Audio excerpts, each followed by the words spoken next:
America. I'm Mark Levin. This is Life, Liberty, and Levin. We have a great guest, Mike Lindell. How are you, sir? Thanks for having me, Mark.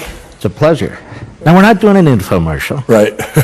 I wanted you on the program because you have a fascinating background, and I think it could affect a lot of our audience members. Mm-hmm. You're a big Trump supporter. Yes. You are a man of deep Christian faith. Yes. You are a remarkable entrepreneur, and you are a drug addict. Yes, crack addict. A crackhead. Do you want to explain that to me? Well, I was, I think my addiction goes back to childhood when my parents got divorced. Divorces weren't common, and I became put into a new school, and I became very shy, or I would show off to people, like do little things like, hey, watch me jump out this bus window. And then it manifested into, using alcohol first, and then got into cocaine. How old were you when you got into cocaine? Alcohol, probably late teens, and 16, 17, and then at my 5-year reunion, all my other, everyone's graduated from college, or they're starting families, or they've kept the same employer, and I'm there. And I wanted what they want, and I'm there. I'm all drunk, and I'm telling them about owing the mafia money for football bets, or jumping out of an airplane, or and a parachute partially opening, and telling me all these stories, which were true. But they're going, wow. But it took, because I didn't want to hear what they did, because I wanted what they had. So it became a lot of pains, a lot of inner pain, and then I got into cocaine, and then it was 20 years functioning cocaine addict, and then 10 years crack cocaine. So it was long, So you're lucky to be alive. Yeah, 40 years of addiction. Yeah. And how did you get out of it?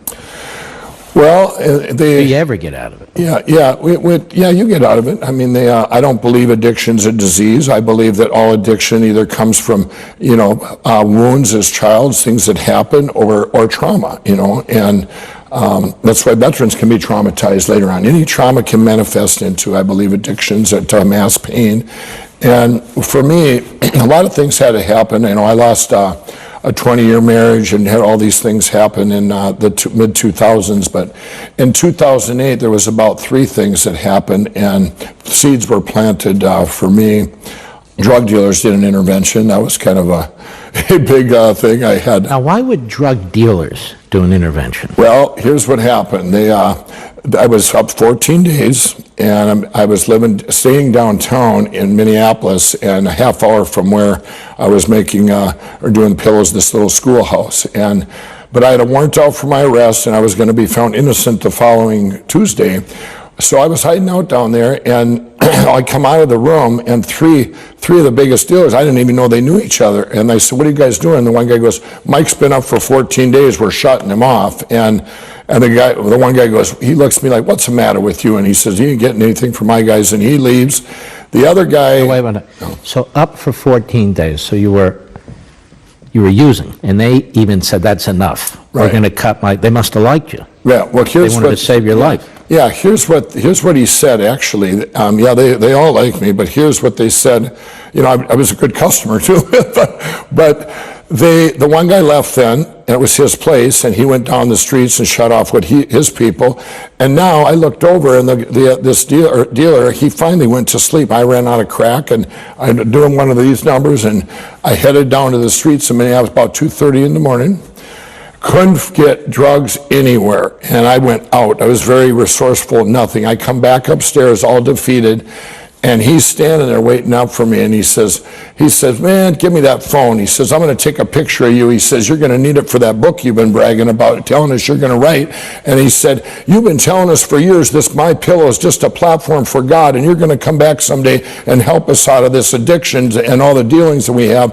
And he says, we're not going to let you die on us. Because I would always tell these guys all the time, you guys, this pillow is just a platform for God. So is this the singular event that started to turn your life around? No, there was a lot of things, but there was just one thing. Then about 6 months later, my one son, we had came back from a hunting trip, and he was in the driveway, and he says, Dad, I can't stay here anymore. I want to live with my brother.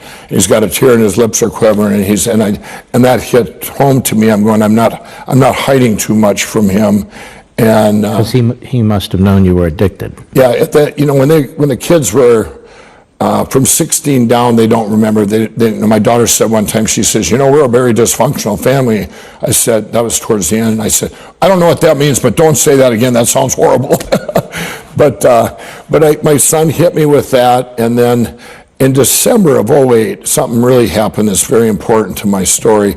My friend came to me, and he was my equal. We had both did cocaine the same time in the 1980s started. We both were functioning addicts throughout the 80s and 90s. 2000, we both switched to crack about the same time. And I heard he had found the Lord and been freed of these addictions for 3 years. And he came walking in. I was all by myself, this place out there. I loved everything. I'm just a little pulse out there, alive and with the company and stuff. And he came in, and I go, Dick, what are you doing here? And he goes, the Lord led me here. And I knew he had been straight for 3 years. I hadn't seen him in a year. And I go, well, as long as you're here, I said, I got some questions for you. I said, first one I asked him, I said, is it boring? And he goes, no, man, it ain't boring. But be clean. Yeah, being clean or being with God, whatever. I was asking him kind of both, and we went into an hour of questions where I had been in and out of treatment in the 80s, and this counselors that have been to school but never been where addicts have been. And he was my equal, where I could, whatever he said, I trusted him because he's been where I've been. And what did he say?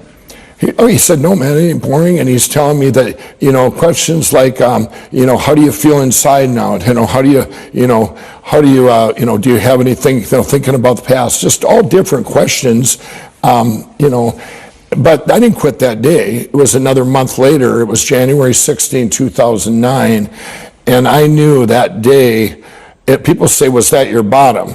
Well, for money-wise, I made sure I didn't have any money left, because I knew it'd be an incredible story to help people, a story of hope. I would always know these things as they were happening. Something bad would happen, and I go, oh, that's going to be good in my book someday and help people. And it was kind of weird thinking, but that day I knew my calling, that God had chose me for this to help people, and with the addiction and with everything that's going on now, I didn't quite know what I was going to be. But you meet with him. Did he turn you on to faith? No, seeds were planted my whole life. So they're planted your whole life. Yeah. Did he give you the jump start to do something about it? No, I mean, like I say, there were seeds planted. You go back to the days when I'd be in, after my bar, I owned a bar for 13 years. After the bar would close, and my friends would all tell you that, we'd go back afterwards and sit and do cocaine and stuff, and I'd be telling them, hey, these drugs are bad, and I was telling them about end times and Revelation in the Bible I read about in jail, and they would quit that day and find Jesus, and then I'd wake up and go, oh, I'm losing friends, what do I say? I didn't really know, but that was me wanting to convince myself. A lot of the way that I function is I'll be talking to people and wanting what I'm telling them, you know what I mean? So I'm trying almost to convince myself, but seeds were planted my whole life, and God chased me, basically. And when did he catch you? Ready for this? February 18, 2017. That's when I did a full surrender. 2 years ago. Yeah, to a full surrender. And what happened there, now I can go out and speak out for Jesus like I could a pillow, with that same passion. And I went to U.S. Bank Stadium in Minneapolis about a couple months after that born-again experience. And I prayed 50,000 millennials and told my story about 5 minutes worth. And I'm scared. I don't usually, like I say, I have this. I was petrified, but I was able to do it. And 3 weeks later, I'm at an amusement park with my granddaughter, and all these millennials and these teenagers coming up going, wow, I heard you at U.S. Bank Stadium. I know you changed my life. Some of them said, I'm born again, and your story is so hopeful. Finally, my granddaughter had to say, he's my grandpa, and we need to go on some rides. But I think that was God showing. What is that like, by the way? You're known everywhere. Mm-hmm. You're ubiquitous on TV, on radio. What is that like? Does that have an effect? I mean, obviously it has an effect, but does that have an effect on your ego? Does that have an effect on your ability to stay straight? No, it's for me. I mean, I drive a pickup truck, and it's for me. I've always wanted to help people, and to get that feeling back, like those millennials that because I had such a feeling of unworthiness back in the day and inside of me, it makes me feel good. And my thing will be is if I have to be somewhere, and because I'll stop and talk to every person if they want to talk, so I kind of got to time it with that because I'm You're very outgoing. Yeah, and then or I'll talk too long. I'm going, okay. But I love it because I love helping people and hearing the stories. When people come up to me now, I mean, Mark, you'd be amazed. It's not about, oh, the pillow helped me. It's beyond that. This platform has went where they either come up and say, wow, your transformation and of what you've done from crack addict to where you are, they're amazed by that and that story of hope. Or they say, wow, thanks for, backing the president, having us back. You tell him we're praying for him. I mean, it's one or the other. I mean, this is amazing for me. You have a good relationship with your kids? Yeah. We have all my kids. We haven't left too far from home. I live in the same town I grew up in, and all my kids have worked for me, and now I have grandkids, and it's amazing. They came through. They all played a part in my business, and that's pretty amazing. When we come back, I want to ask you, because this is part of your life, but you have these other parts of your life too. You're an entrepreneur. I mean, you turned a basic product into a huge business. Yeah. But even more, you're now political. Right. You're a big fan of the president. Right.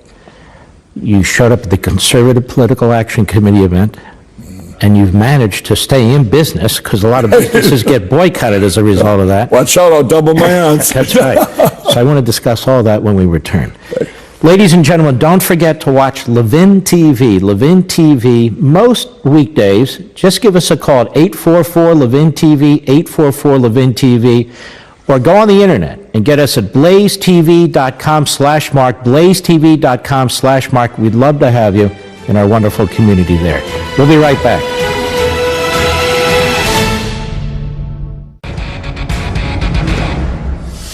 Mike Lindell. You're a prominent Trump supporter. You show up at his events. Were you an early Trump supporter? What is it about him that you saw that said, wait a minute, that's my guy, and I'm going to be open about it publicly, come hell or high water? Right. Well, I think part of that is when I came out of 30 years of addiction, I was like a little kid with a clean slate. I didn't know a Republican from a Democrat or liberal from a conservative. I had no clue, but I also knew what was going on in this country and stuff. I'm going, what's happened? I was like, what? People are unemployed. Everything was chaos. We're giving money to countries that I'm going, why are we giving that? There's this thing called ISIS. I was like waking up out of a coma going, what is going on? And then in June of 15, I had a dream. I get these dreams sometimes, and it was very vivid of me being in a room with Donald Trump. And a couple of days later, he announced, he came down the escalator and announced he's running for president. And then the dream came back again. Same dream. It was like a reoccurring. And my sister had called me up, and she said, he's going to win and whatever. And I'm going. So your sister knew. My sister had way the back same then. kind of dream. Yeah, she had the same thing, and she's very, very born-again Christian. And she goes, actually, she said I don't know if she said he's going to win, but Donald Trump says who I would go. That she said that, and anyway, then I ended up going to Israel that fall, and I went some guys that you would all know. I went over there and I asked them, what's a liberal? What's a conservative? What's this? I wasn't even believing that everything, my values were all over here. And I'm going, I go, you're kidding. So I'd look it up and Google it when I could over in Israel when I had a signal. I'm going, are you kidding? I mean, all these common sense things were here, and all my Christian stuff was here, right? And then we get a bunch of divine things happened leading up to the summer of 16, and all of a sudden I got an email from Donald Trump, Mike, will you meet me in Trump Tower in New York City for this meeting? I'm going, wow, it's coming to fruition. And my board, I was actually in a board meeting before that, and my corporate attorney goes, if you do this, you're going to hurt our sales. I said, and I was mad. I just walked out, and one of my gals on the board came out. She said, we didn't get this far by you not listening to God. And I went back in there. We didn't get this far by me not listening to God. And That meeting. So the lawyer, he's cautious corporate lawyer. Right. This is stay out of this. Yeah. Well, there was a couple other ones on A couple others say, stay out of this, you're going to hurt business. Right. And everything I've ever done with my pillow, I have took, this is what I'm supposed to do, and I don't back down for anything. So now I went into New York with high hopes. On August 15, 2016 at 10 a.m., I walked into Mr. Trump's office, Donald Trump's office, and it was just him and I. And he looked up, he says, Mike, you always wear your cross. He says, are you a Christian? I said, yeah. And I said, this is a divine appointment, Mr. Trump. And we started talking. I said, I told him I was an ex-crack addict, and I was, with my foundation, my recovery network, we were going to, to help addicts. And he talked about how he was going to bring jobs back. And he talked about the inner cities. He talked about my Made in the USA. And it was about 30, 40 minutes. And it was like, I'm going, wow, this guy's the most common sense. He's going to be the greatest president in history. And I was just blown away, and I walked out of the office, and now I didn't stop there, and this is really key, which I tell people. I talked to so many of his employees, and every one of them was like talking to one of my employees. I've never had that happen with any other person. And what do you mean by that? That the passion they had for him, their loyalty, it seemed like every one of them, he had done something personal to help them. And they said he cares so much about people and I knew he cared about the country, the stuff he's telling me. I go, this guy, I was so excited, and I went all in. Let me ask you a question. The man you met there and the man you've come to know, is that the man that's portrayed by the media? No, it's shameful. It is so shameful. I don't understand it. And now, you know what I do like now, though, is I can say to everyone I've talked to, I told you so. All these things that done in spite of the media. And I spoke 3 days before the election in 2016, or three days before, in Minnesota, before he got there. And I ended my speech. I was scared, so scared to get up there and speech, but I started talking, and it's about 2 minutes, and I pointed to the media, and I said, you guys are wrong. He's going to be the greatest president in history. And now I could, my own media minister and everywhere, they're going, I told you guys, they don't want to, what's funny is they don't know what to say one-on-one. They'll call me, I was just out in California in some very left progressive areas, and I'm talking to people, and they're going, we love what you're doing, Mike, but, what's wrong with you? You're aligning yourself with this, president. I go, what do you mean? Look, and I go down a list. He's done, brought jobs back. ISIS is gone. A high stock market, low gas. I see all my friends now employed, and the wages, whoo, it's just amazing to me. And for the media to attack, I'm just waiting. And I just seen it the other day, like 50-some% approval rating now. I've said it before so many times. Everybody loves our president. Some just don't know it yet. And they're jumping on board, and they come over here and they go, well, I guess they're right. I guess they're right. Pretty soon it's going to be down to just the fake news and a few people going, okay, I guess we give. All right. Very, very fascinating. We'll be right back.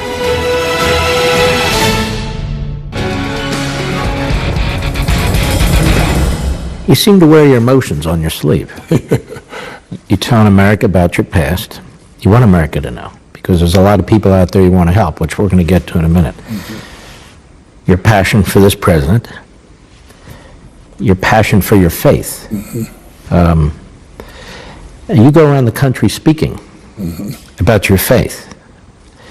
Small crowds, big crowds, and what do you tell them? I tell them, basically I tell them my story, where you always see me with my cross on TV, and God took me. I couldn't talk to people. It goes back to my fear of unworthiness. Mike Lindell couldn't talk to people. Right, that's right. But you don't have that problem now. Right, I guess not. But, it went back, I think, to, my childhood. We said earlier about that. Going into new school, I just was, you can't get rejected if you don't talk to people. In fact, the first infomercial I ever did, there was a live audience, and the producer called the other one the night before. I said, you're going to need an actor and all this. I said, no, I want to do it like I do at these shows. And these shows, meaning you used to travel all over the fairs. country. I did it for 7 years when I was turned down everywhere, going show to show and fair to fair all over the country. But I remember the night before, now I didn't know this at the time, this producer was brought in, and by this other friend of mine, and we're doing our reads, and he goes, "This guy's the worst I've ever seen. He's never going to make it. Why did you bring me here?" And the next day we go to do this infomercial, and I walked out reading my lines, and here's an audience. I was so scared, and we did it, and I finally said, "You guys, we got to pull away the teleprompter and bring in a table like I do at the shows and pretend the audience wasn't there." And we did it, and it aired October 7th, 2011, in the middle of the night. I was living in my sister's basement. I had like 5 employees, me and my kids, and 40 days later I had 500. That's amazing. But you always see me on TV. I always wear my cross. I got attacked for that, where people would call up, and I'm going, but you know, I hadn't done a complete surrender to Jesus Christ there. But I believed in God, but I didn't have that personal relationship, and this kept. It was like, okay, God, show me more, and all of a sudden, one of the things, my friends now. So after I go on for the president, I was invited to the White House for a manufacturers summit, and all of a sudden I go, "Who's sitting here?" And they go, "The president is. He wanted to sit by you." And I'm blown away. So now it's on TV. Here's me and the president, and all my friends are going, "Jesus is real. There's no way this ex-crack addict is standing with the president." But God kept showing me more and more things, and I ended up going to a retreat. It was actually this ring, Operation Restored Warrior. It's actually for veterans, and and I went in there with hope. And I was with this gal that since 2014, and she had that relationship. And Kendra and I, she goes, "Mike, you haven't done a full surrender." And we'd argue about, "I believe in God." And so, but I knew she was right deep down. And I walked in there. I ended up, Jesus showed up. I did a full surrender. And when I walked out of there, now I can proactively pray. Before I used to reactively pray, "Please God, get me out of this, get me out of this situation." Now I can proactively pray, and it's God's will, because His will is in the Word. You have a big platform now. Yeah. People know who you are. You're trying to use that for good? You're trying to reach out to people who are involved, who are as low as you had been at one point, trying to show them what they can be? Absolutely, and there's a lot of combinations there. I believe on November 8, 2016, God gave us a second chance, gave us grace when Donald Trump was elected, and this ties in with my faith. Right now, during this time, I believe that there's a spiritual warfare in our country too. I believe that. When I go out and speak to people, I spoke at a big church, 4,000 or 5,000 people, telling my story of hope, with the addiction, and then also the part God played in it. And if I sit here and told you my stories, you go, "Wow, I could get to the third one, and if you knew it was real, you'd go, yes, there is a God, there's Jesus, but to do that, and then to help people out of addiction, because I've been there, and then to help them out of that, and then to help the president anywhere I can, going out to the stuff the common sense and the conservative things that's being done, the good things that are getting done in our country, and to help in any way I can there, because to me they all tie together. What do you do when an addict comes up to you and says, "Mike, I need help"? Well, right now, I'm setting up, it's a Lindell Recovery Network, and this is where you put in your a 22-year-old opiate addict might not relate to a 50-year-old meth addict. So I have these hundreds and hundreds, and now it'll be thousands of stories of addicts telling what they didn't like about that specific drug.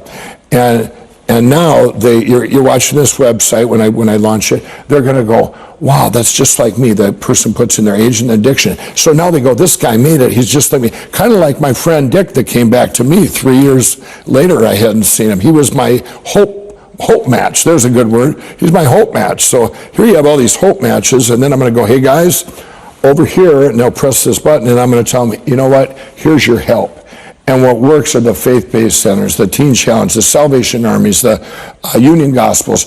I've vetted over 2,000, it'll be soon to be 4,000 of these help, and I'm going to tell the addict, "You go in here, and when you get out, I'm going to be there for you." So you're going to use modern technology, the internet, set up a site that's interactive, right? So people who are in need can go on that site, write in what they are, what the problem is, and so forth. And then they'll be able to connect to somebody or some Well, institution. they'll be able to go over here. Basically, this is to the addict, not shaming the family going, oh, you get your addict help, addiction's a disease and all this stuff to monetize this industry, which is very sad. Give us 50 grand, come into a secular treatment center and insurance will pay for it, or break into your 50 or your 401k and spend all your money on this, and 30 days later you're going, oh, you're out. No, they're not. They need to be helped inside. They need healing. And so basically what I've done is they trust me, the addicts trust me because I've been there as a crack addict. And I'm going to go, here's their hope matches, because the closer you get to a match is the hope. Here's your help, but here's a key thing. I'm going to tell, it's just like I'm selling to the addict. It's not the family. I'm talking to you, the addict, and to the addict. And I say, you guys, once you get out, I'm going to be there for you. I'm going to have paid mentors all over the country that these addicts, and I'm paying them, they're going to be careers for, that's all they're going to do.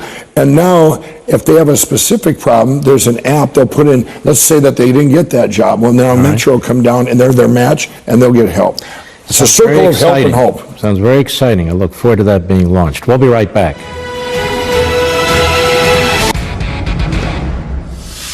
Mike Lindell. But you're known out there to the American people as the face of a fabulously popular product now that everybody uses in one form or another. And you've been through all these challenges. And yet you've been an entrepreneur throughout, and now you're a very, very successful entrepreneur. There's a lot of people who are wondering how you did it. How'd you do it? Well, I've always been an entrepreneur. I've had, out of necessity, I think the first thing, my sister flooded a second-story building back in the 80s of an apartment complex with a waterbed. I became a carpet cleaner. And, each thing I did, there was it kind of manifested out of a problem solution.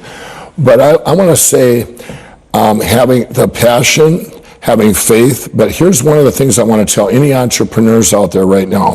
One of the things I didn't have was a safety net.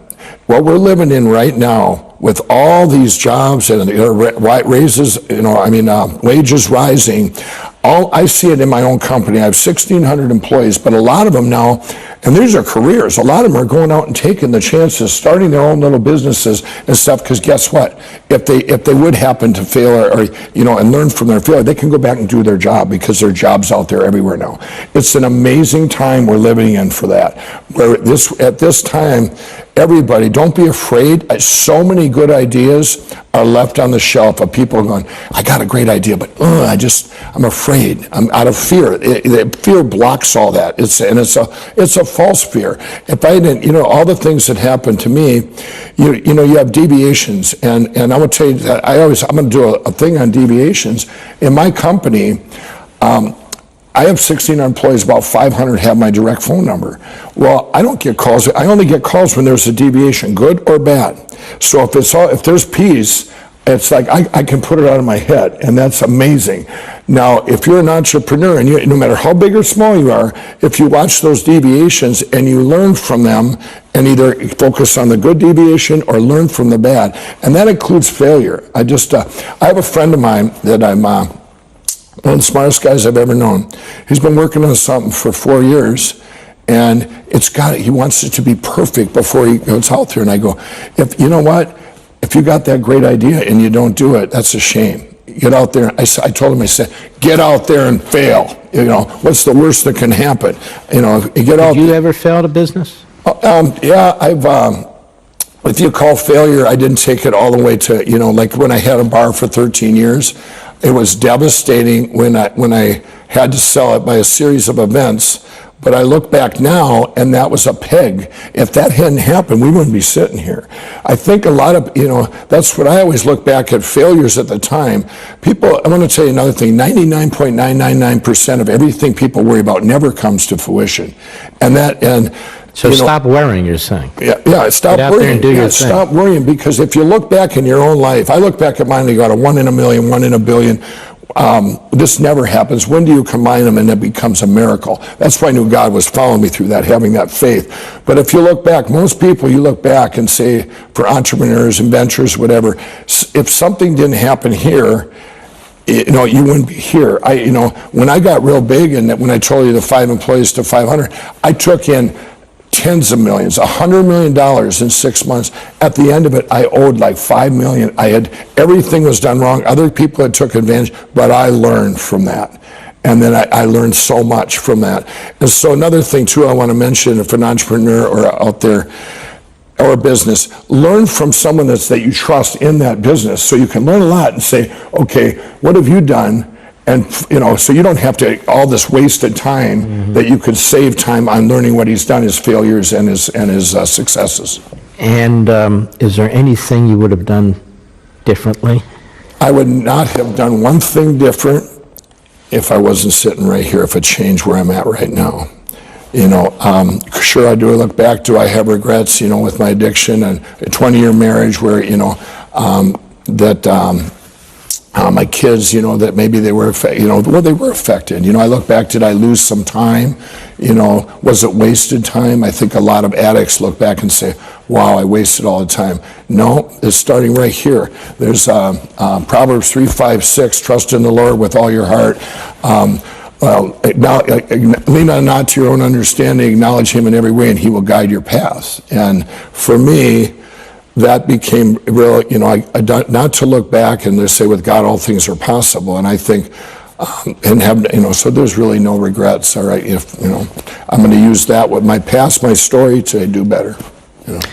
Don't forget, folks, you can watch Levin TV by going to blazetv.com/Mark, blazetv.com/Mark, and sign up there, or give us a call at 844-LEVIN-TV, 844-LEVIN-TV. It's very exciting over there. We'd love to have you. I'll be right back.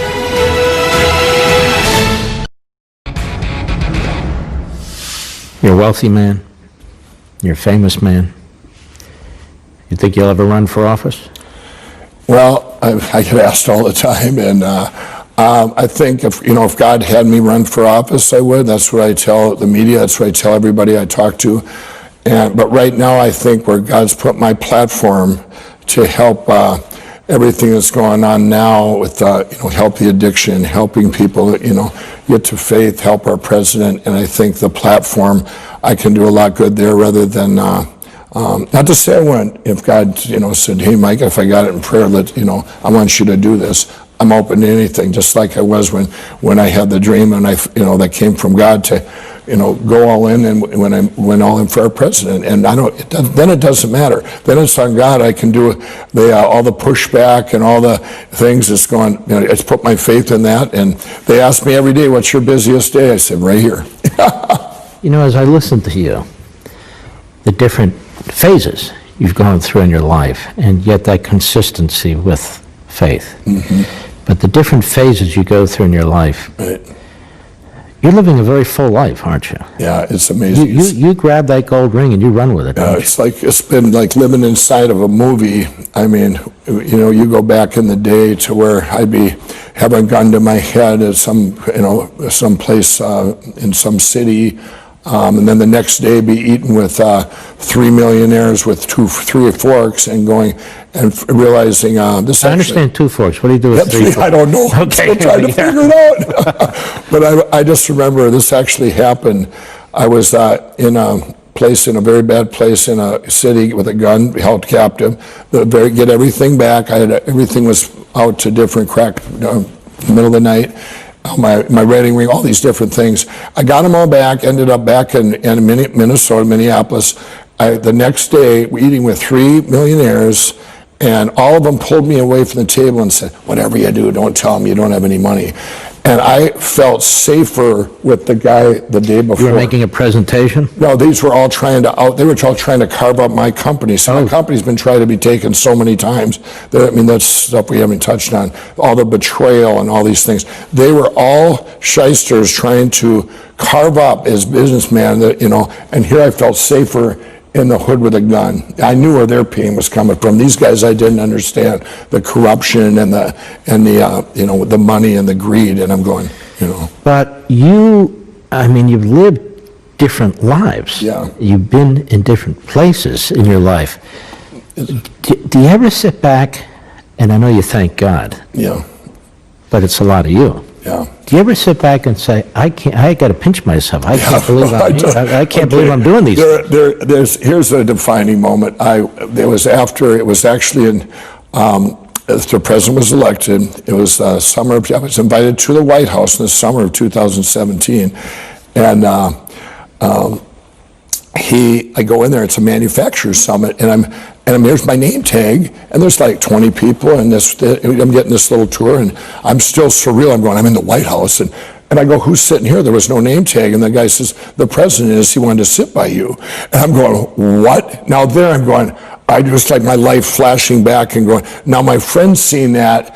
And I think there's probably 20 of them said, Jesus is real. This is Mike Lindell, this ex-crack addict, sitting with the president. And these are, for me, that's why I say like living inside of a movie. I think back to the old Mike, or in decades, it's like I would always kind of living inside of a movie with 14 near-death experiences and all these things that I didn't think happened to normal people or anybody. And I think, and then all of a sudden now you're here. If you'd have took a thing and went, like one of the things too for me is where I had that fear where I couldn't talk to people, even two people at the same time. I was very shy. And now if you'd have opened up a picture in the future and went, whoa, and there I'm speaking to 50,000 people, I would go, that ain't happening. And those are the two things that really get to me, where I get goosebumps and go, God used my weakness of not being able to talk to be able to spread and help. And in a lot of countries, most countries, you would never go from here. Right. To here. USA. USA. We'll be right back.